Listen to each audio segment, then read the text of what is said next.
di rumah dengan orang tua kasar, disuruh qaulan karima, kata-kata yang mulia. Ya, orang tua kita itu senang ketika kita bermanis wajah, kemudian dengan lemah lembut dengan orang tua, senang. Dipanggil le dalem, wah itu langsung bergegas. Panggilan orang tua, kita sedang jauh, di bel wong tua Bali le, Bali. Kita itu Masya Allah, bagaimana ndak durhaka. Tapi begitulah contoh perbuatan ikhlas di dunia ini adalah orang tua kepada anak. Ikhlas, ndak ngarep apa-apa.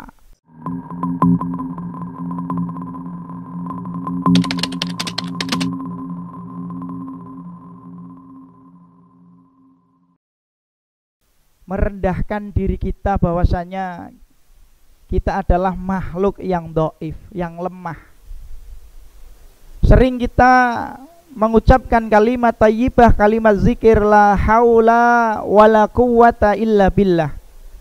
Tidak ada daya upaya kekuatan kecuali hanya Allah yang memilikinya. Kita hadir di sini itu atas pertolongan Allah. Di luar sana banyak di antara kita yang sebenarnya lebih kuat jasmaninya untuk hadir, tetapi karena tidak mendapatkan pertolongan dari Allah, mereka sibuk dengan urusan mereka masing-masing. Di luar sana banyak yang lebih sehat badannya dibanding dengan kita, lebih kuat ekonominya dibanding dengan kita. Namun karena tidak mendapatkan pertolongan oleh Allah, sehingga tidak bisa hadir di majelis ini. Oleh karena itu alhamdulillah, semoga Allah Ta'ala istiqomahkan kita di dalam thalabul ilmi. Kemudian Allah Ta'ala berikan pertolongan kepada kita untuk bisa mengamalkan apa yang sudah kita ketahui. Jamaah rahimakumullah, tema kita pada malam hari ini yakni Quran surat Al-Ma'idah ayat 35, berkaitan dengan kita diperintahkan untuk mencari wasilah. Quran surat Al-Ma'idah ayat 35. A'udzubillahi minasyaitonirrajim.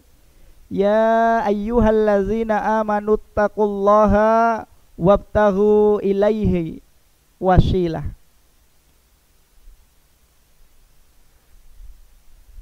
Wajahidu fi sabilihi la'allakum tuflihun.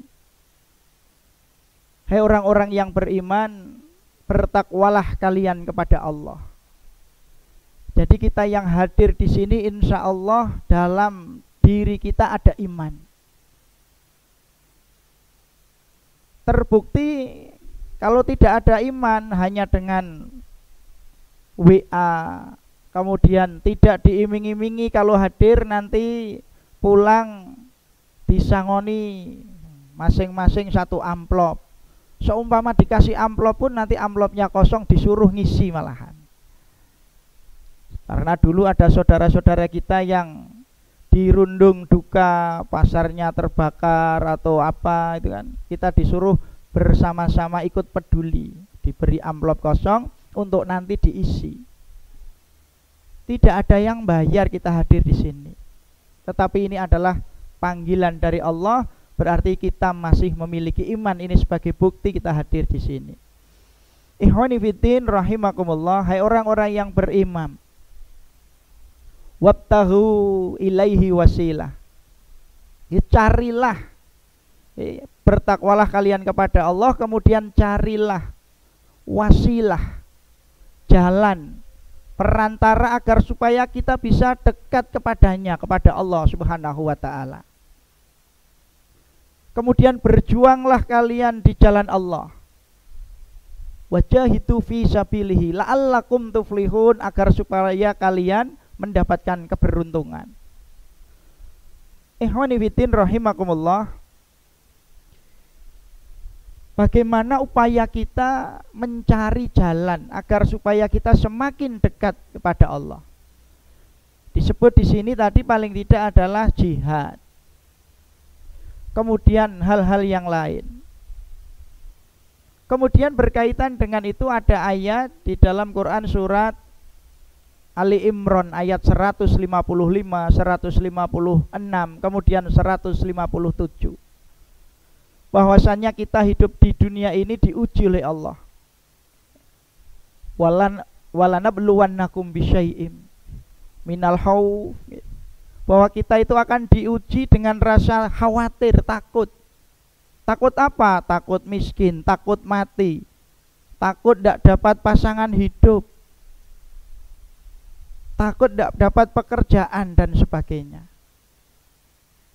Itu adalah ujian dari Allah. Kemudian di ayat selanjutnya 156-nya, alladzina idza asabatuhum musibatun qalu inna lillahi wa inna ilaihi raji'un. Jadi orang-orang yang sabar, senantiasa dari lisannya keluar itu kalimat sesungguhnya kita berasal dari Allah, akan kembali kepada Allah. Kemudian di ayat yang 157-nya itu bahwa kita diperbolehkan melakukan tawasul, melakukan mencari wasilah tawasul.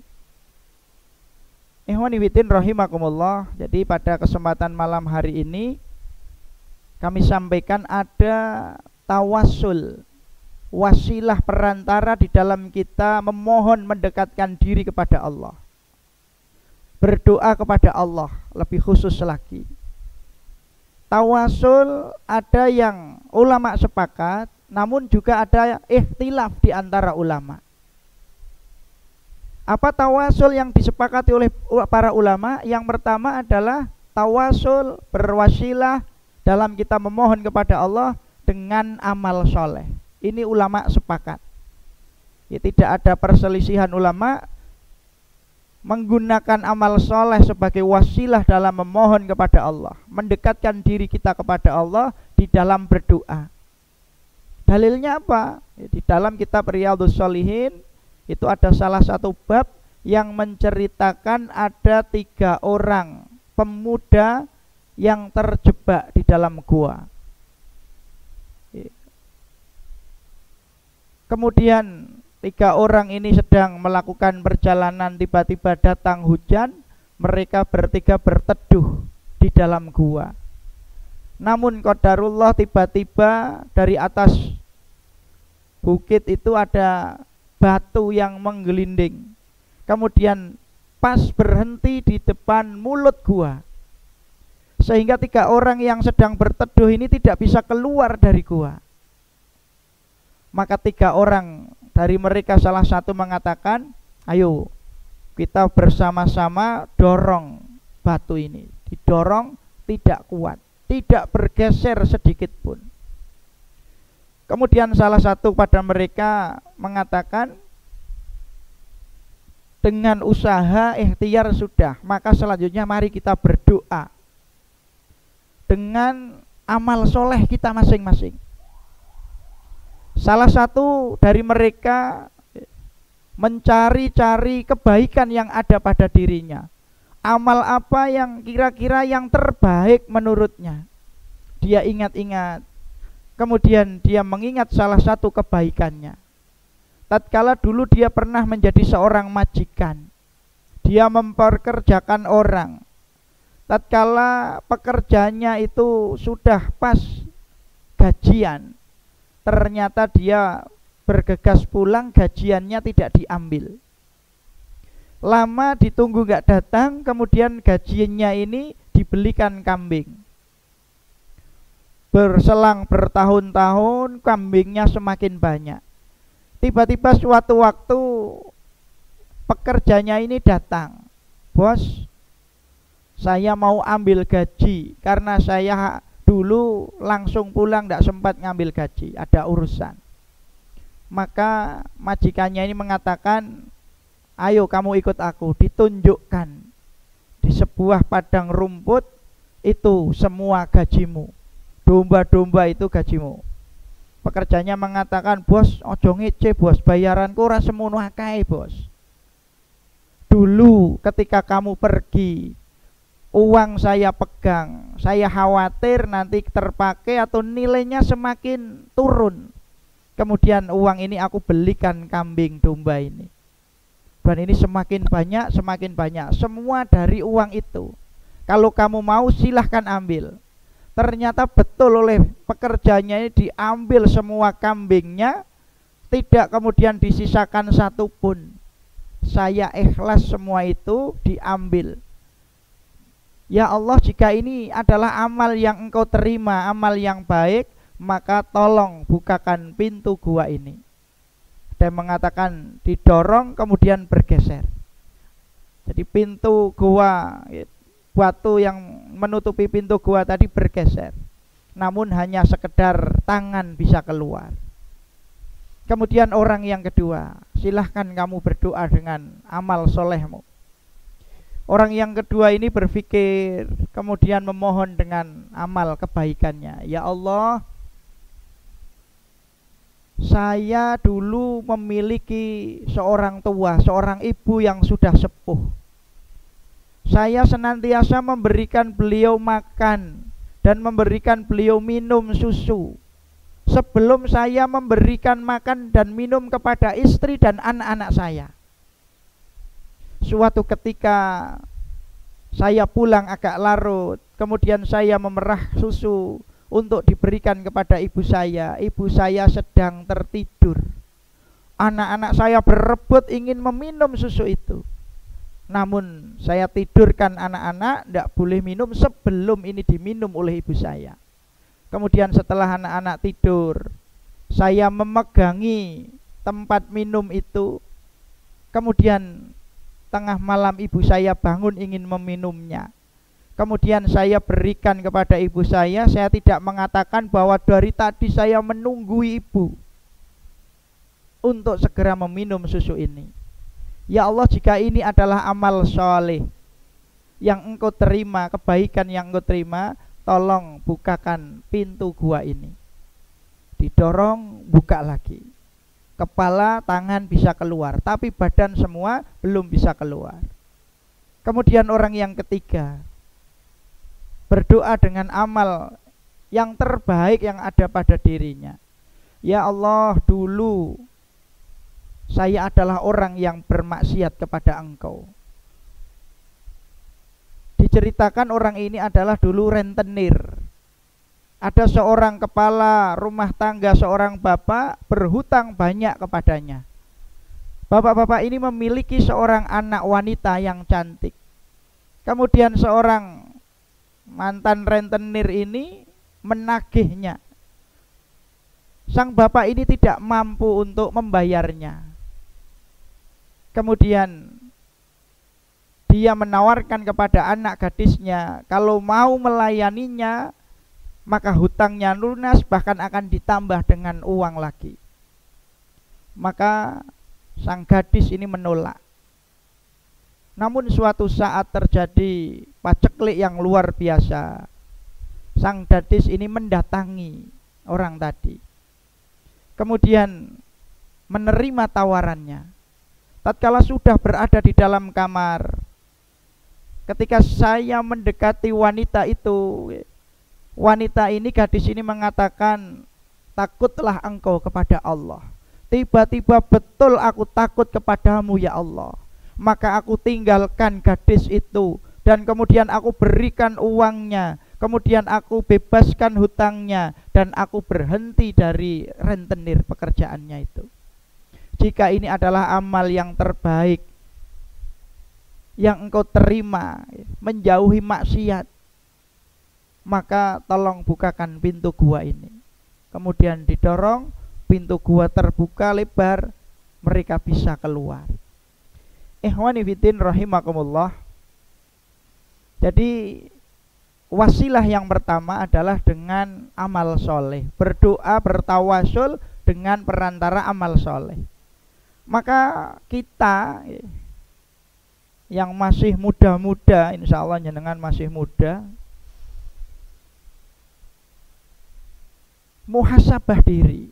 Kira-kira amalan jenengan apa yang terbaik? Digunakan ketika jenengan kepepet punya masalah. Di Quran surat At-Tolak yang sering dibaca, surat Nuh ya juga sering dibaca.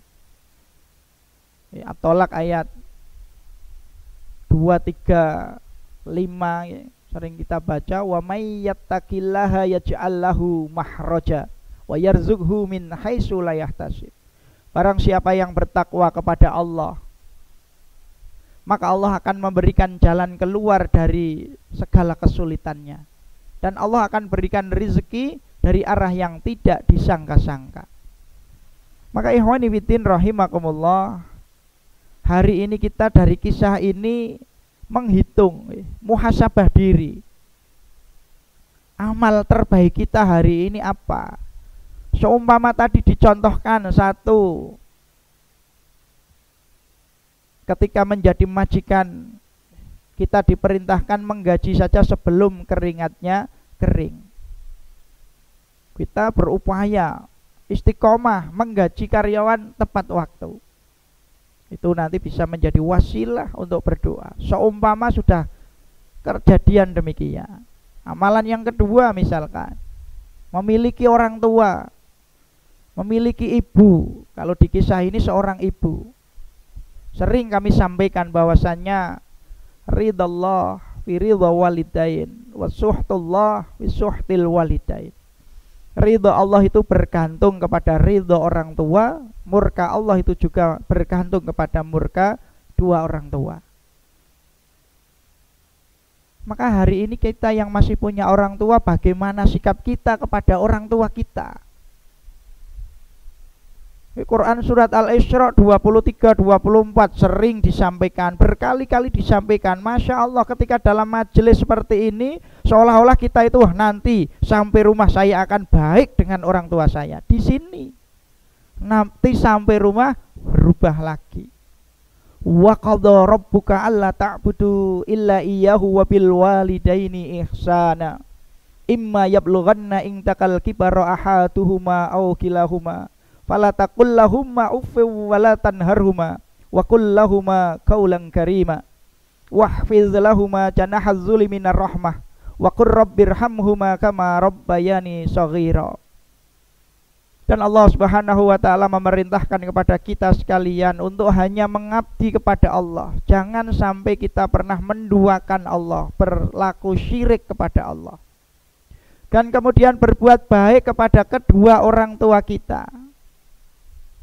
Apabila keduanya atau salah satu di antara mereka sudah tua dan dalam pemeliharaan kita, apalagi sudah tua, bahkan memelihara kita, bukan kita yang memelihara mereka.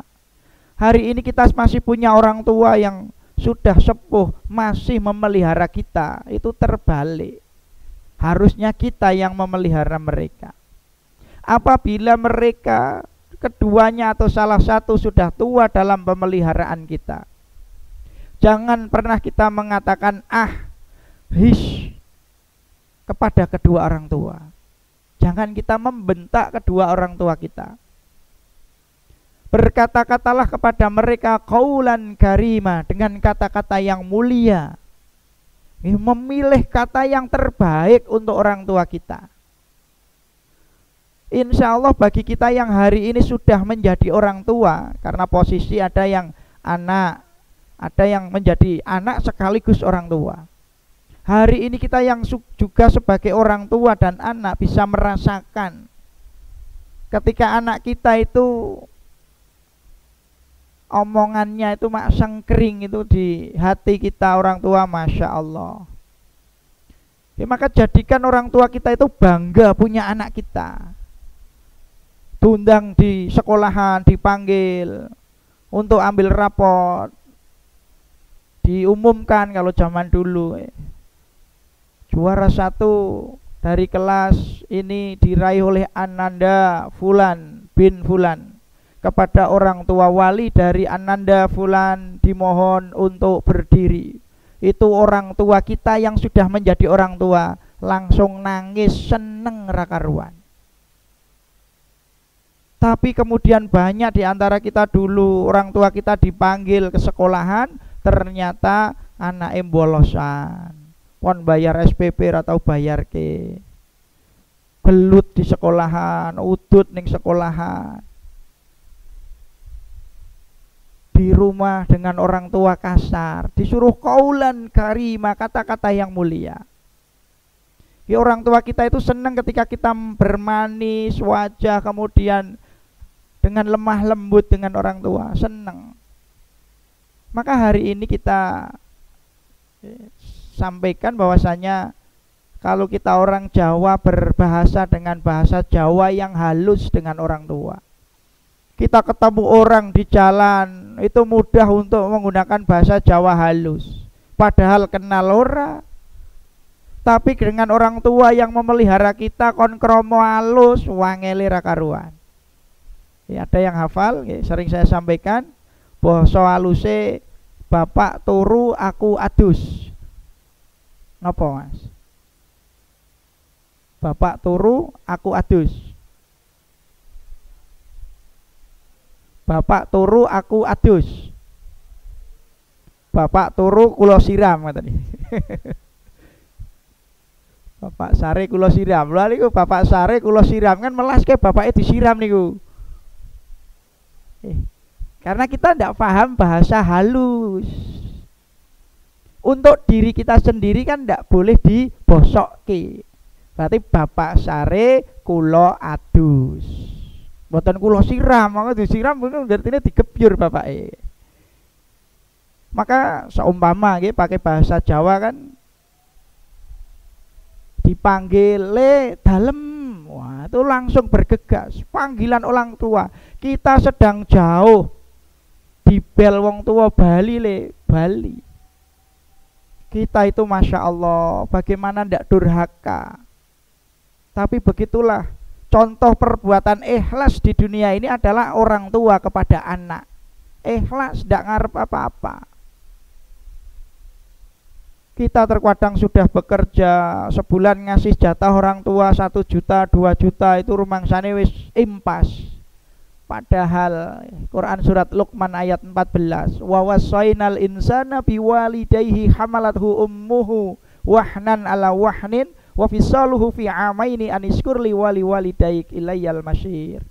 Dan aku perintahkan kepada manusia hendaklah berbuat baik kepada kedua orang tuanya, terutama kepada ibunya yang telah mengandungnya dengan payah bertambah payah. Orang hamil itu susah payah. Kemudian menyapihnya dalam 2 tahun. 1 serotan air susu ibu itu tidak terbalas dengan kita bekerja 1 bulan diberikan kepada orang tua. Harta kita seluruhnya diberikan untuk balas jasa mereka, belum cukup.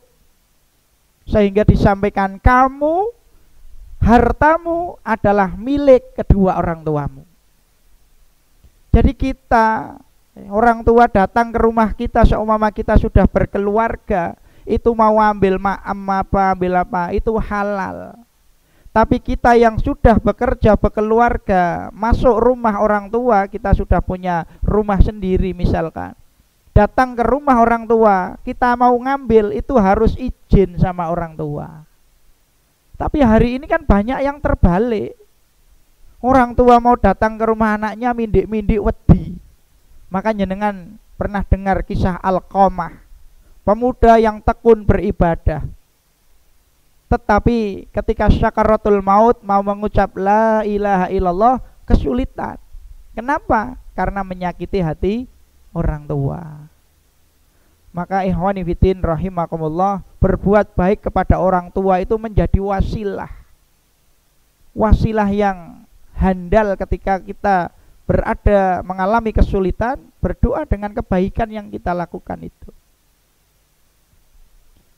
Kemudian di ayat 24 tadi Al-Isra, wahfid lahuma janaha dzulli minar rahmah, maka rendahkanlah dirimu kepada kedua orang tuamu. Kita tidak boleh bentak-bentak, suara kita dengan orang tua kita tidak boleh lebih keras. Seumpama keras itu karena orang tua kita bisa jadi sudah rungon, sudah pangerungon, kurang pendengarannya, sudah kurang peka. Itu bukan bentak, keras, suaranya agak keras, bukan bentak, beda.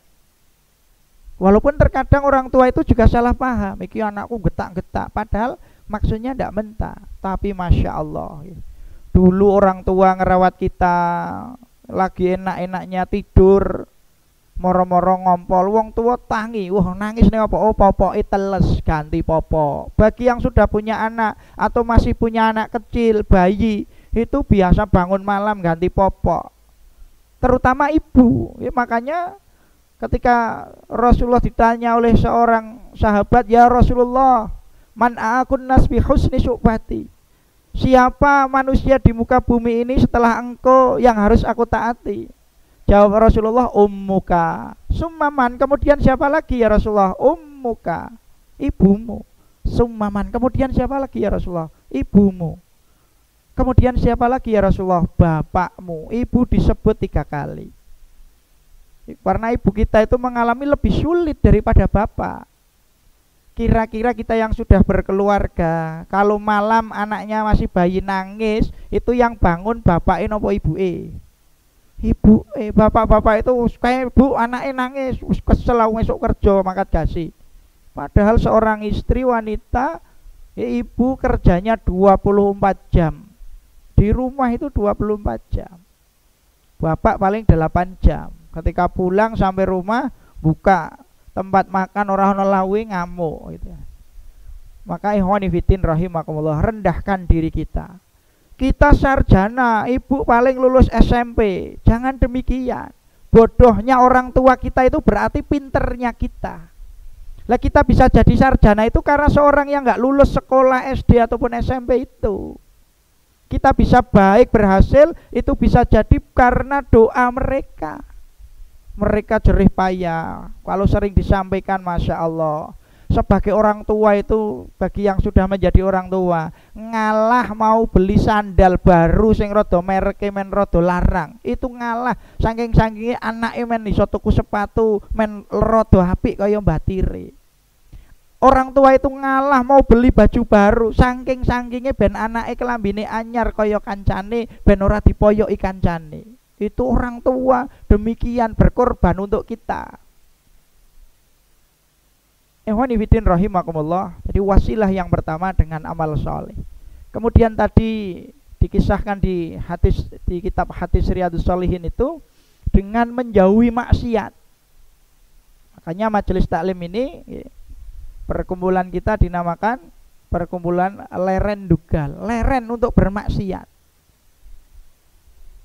Jadi semoga majelis ini juga menjadi wasilah dalam kita berdoa. Wah dulu maksiat ini leren.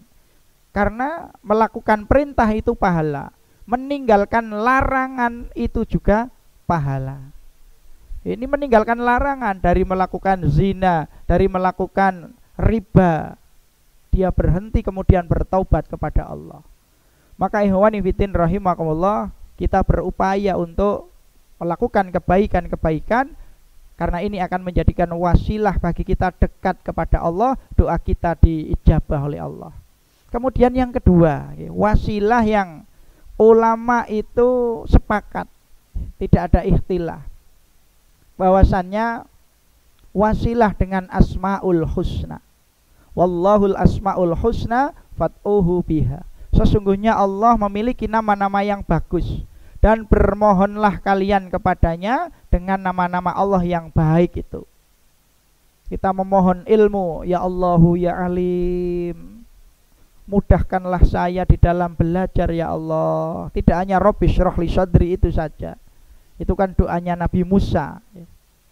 Rabbi syrah li sadri wa yassir li amri wahlul 'uqdatam min lisani yafqahu qawli. Ini doanya Nabi Musa ketika akan menemui Fir'aun, mendakwahi Fir'aun. Maka kita dalam belajar, semoga Allah berikan ilmu kemudahan kepada kita. Jadi kita sulit-sulit itu kan, wah, berdoa. Jadi wasilah dengan asmaul husna, memohon kepada Allah dengan agar supaya rezekinya mudah. Maka panggil Allah dengan ya Allahu ya Razzaq, ya Khairur Razikin, wahai zat yang memberikan rizki, wahai zat yang sebaik-baik pemberi rizki. Ingin kekayaan, ya Allah ya Ghani, wahai zat yang kaya, ya Mughni yang maha mengayakan. Banyak panggil, maka ada banyak doa itu, ya Hayyu ya Qayyum, bi rahmatika astaghis, aslih li sya'ni kullahu wala takilni ila nafsi tarfatan ainin. Kita bermohon kepada Allah dengan asmaul husna hayyu qayyum agar supaya Allah senantiasa memperbaiki kita, mempermudah urusan kita, tidak meninggalkan kita walau hanya sekejap mata. Kemudian ikhwani fiddin rahimakumullah, yang disepakati lagi oleh para ulama, wasilah yang ketiga adalah menggunakan perantara wasilah kepada orang yang masih hidup. Orang yang masih hidup. Jadi pada zaman Umar ibnul Khattab radhiyallahu an, ketika terjadi kekeringan, Umar, kalau dulu Nabi ada Nabi, dan tidak ada Nabi, wasilahnya apa? Kemudian memanggil paman Nabi, Ibnu Abbas. Kemudian dengan wasilah orang yang masih hidup, keluarga Nabi, kerabat Nabi, orang yang alim, kemudian hujan langsung turun. Jadi wasilah kepada orang yang masih hidup. Orang tua kita hari ini masih hidup, kita punya kesulitan, ya Allah, golek jodoh orang nemu-nemu. Sudah nemu qadarullah, konone ora gelem. Cocok iki pas itu kan, di ta'arufe wah cocok. Ternyata jawabannya tidak menerima kita. Jadi kalau kita membaca kisah sahabat, nggak usah sahabat, Rasulullah saja lamarannya pernah ditolak. Dalam masa sebelum beliau diangkat Nabi, lamarannya pernah ditolak.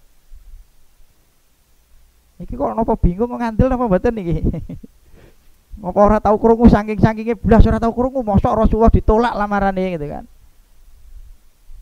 Siapa yang menolak lamaran Rasulullah? Abu Thalib. Abu Thalib itu punya anak perempuan, Mbak Yuni Ali gitu kan, Ummu Hani. Ketika Rasulullah melamar, ternyata sudah ada yang melamar sebelumnya. Abu Thalib, ya Muhammad, engkau tahu sendiri betapa aku mencintaimu. Tapi karena ini sudah ada yang melamar, nanti menyakiti kabilah yang lain. Jadi bisa jadi perang antar kabilah. Akhirnya yang diterima lamaran dari orang lain, kabilah lain. Kemudian ketika sudah masuk Rasulullah diangkat menjadi nabi. Kemudian wanita ini juga sudah masuk Islam, suaminya meninggal, menjanda, dilamar lagi oleh Rasulullah. Ya Rasulullah, engkau ini aku mencintaimu lebih dari aku mencintai penglihatan dan pendengaranku. Sejak dari dulu engkau belum diangkat menjadi nabi, apalagi setelah menjadi rasul. Namun aku sekarang sudah tua, sudah punya anak yang masih kecil. Jika aku fokus mengurus anak, khawatir tidak bisa mengurus suami. Jika aku mengurus suami, khawatir aku tidak bisa mengurus anak. Lamaran Rasulullah ditolak. Ada lagi wanita, dua lagi yang menolak lamaran Rasulullah. Lain waktu, atau jenengan nanti cari-cari diwaca dhewe. Bagi yang lamarannya pernah ditolak, kita baca kisah sahabat Salman Al-Farisi. Ada yang pernah dengar namanya betul niki? Namanya petinju Salman Al-Farisi. Salman Al-Farisi itu lamarannya ditolak. Ngeter, ada yang ngeter sahabat yang lain, Abu Darda atau siapa. Bahasa kita comblangi gitu kan. Ayo diter ning ndi, dilamarke. Lamarannya ditolak. Lamaran ditolak ora loyo, Allahu Akbar. Itu Salman Al-Farisi. Wanita ini mengatakan, kalau yang melamar engkau, yang satunya yang ngeterke itu saya terima, naik kuiga aku. Alah ngoten, kaya ngopo loronde nek awake dhewe gitu kan. Salman Al-Farisi ndak. Uang yang sudah disiapkan untuk pernikahan itu malah disumbangkan, ayo untuk ngurusi pernikahan sahabatnya tadi. Itu Salman Al-Farisi. Semoga ini menjadi jenengan penasaran, nanti browsing atau cari kitab kisah sahabat jenengan baca. Jadi kita punya masalah, datangi orang tua kita yang masih hidup, apalagi ibu tadi. Bu, dongake Bu, muga-muga oleh jodoh sing jos, iso dadi mantu aja dadi hantu kan gitu. Banyak di antara kita itu Masya Allah, jenengan yang berumpul keluarga itu nanti akan merasakan repotnya istri kita menghadapi ibu kita. Nah ora dikandani dhisik itu nanti wis akeh ora kuwate. Wis Mas, kos wae ayo. Seperti itu. Padahal orang tua kita Masya Allah sendirian janda, ngurusi anaknya 3, 4, 5 sanggup. Tapi kita yang berlima, berempat ngurusi satu orang tua, kudon nek cara Jawa. Kudon ngerti mboten? Kae sampean sing ngurusi, ulah aku wis sebulan mek 2 juta, kowe abab tok ora tau urun. Nah. Kudon kira-kira aku wis ngancani terus. Maka Masya Allah kita itu banyak salah sebenarnya kepada orang tua kita. Orang tua kita yang sudah tua itu jarang diajak ngobrol sehingga ingatannya banyak lupa. Coba kalau kita sering dampingi ngobrol, kita itu dulu didampingi orang tua ngobrol terus, takon ceriwis, bu kayak apa bu, pak kayak apa, bini apa bini, takon terus. Hari ini orang tua kita sering tanya-tanya karena sudah mulai agak lupa-lupa. Maka sabar ketika orang kita banyak bertanya, seneng malah. Ya ojo malah dongake men nek Pak mati ya Allah. Kadang kan banyak yang seperti itu. Orang tuanya sakit itu malah datang kepada orang pintar dalam tanda kutip, ya Allah wong tuane kula nek Pak waras ya waras, nek Pak mati ya enggal mati, kan banyak seperti itu. Ikhwanifiddin rahimakumullah, bertawasul dengan orang yang masih hidup itu boleh. Ketiga dengan amal soleh orang yang masih hidup, kemudian bertawasul dengan asmaul husna. Ada yang memang ikhtilaf itu tawasul kepada orang yang sudah meninggal. Jadi banyak kita yakini tawasul kepada orang yang sudah meninggal itu tidak boleh. Walaupun ada saudara-saudara kita boleh. Tawasul kepada Nabi, loh Nabi. Kalau Umar saja kan sudah tidak melakukan, berarti tidak boleh. Lah yang boleh, loh kita kan diperintahkan sholawat. Quran surat tadi Al-Baqarah ayat 157. Kita bersolawat kepada Nabi. Satu solawat diganjar oleh Allah 10. Maka berwasilah dengan solawat boleh. Ada hadis penguatnya, bersolawat itu sebagai jalan untuk mempermudah urusan. Ada yang mengatakan demikian. Maka ikhwanifiddin rahimakumullah, seumpama ada perbedaan di antara kita yang demikian, yos monggo keyakinan mereka demikian, kita ya demikian. Kita tidak usah dalam hal yang seperti ini tidak membesarkan perbedaan, tapi carilah persamaan yang banyak yang sifatnya itu lebih menguatkan. Perbedaan dalam masalah furuk, masalah cabang sepele, bukan masalah pokok. Banyak sekarang di media, ya umat Islam diadu-adu, tidak ada perintah sholat 5 waktu di dalam Al-Quran. Ya kita yang sudah tahu ya memang benar di dalam Al-Quran itu tidak ada perintah sholat 5 waktu. Karena apa? Di dalam Quran aqimis sholat, perintahnya kan hanya sholat. Berapa waktu? Paling disebut hanya 3 waktu. Makanya orang-orang Syiah sholatnya 3 waktu. Ya orang-orang Syiah sholatnya 3 waktu. Karena mereka tidak mau melihat hadis perkataan sahabat. Mereka ingkari sahabat-sahabat itu. Maka di dalam hadisnya keterangannya ada 5 waktu, itu penjelasannya secara tersirat di Quran sudah ada, lebih jelasnya di dalam hadis. Ikhwanifiddin rahimakumullah, ini panitia sudah wirawiri berarti sudah waktunya. Karena jamnya itu juga terlambat 10 menit. Jadi sebenarnya masih banyak yang juga disampaikan, tetapi karena tadi saya juga sore mau belajar itu malah ikut ngombyongi teman-teman latihan PSHW, latihan sepak bola.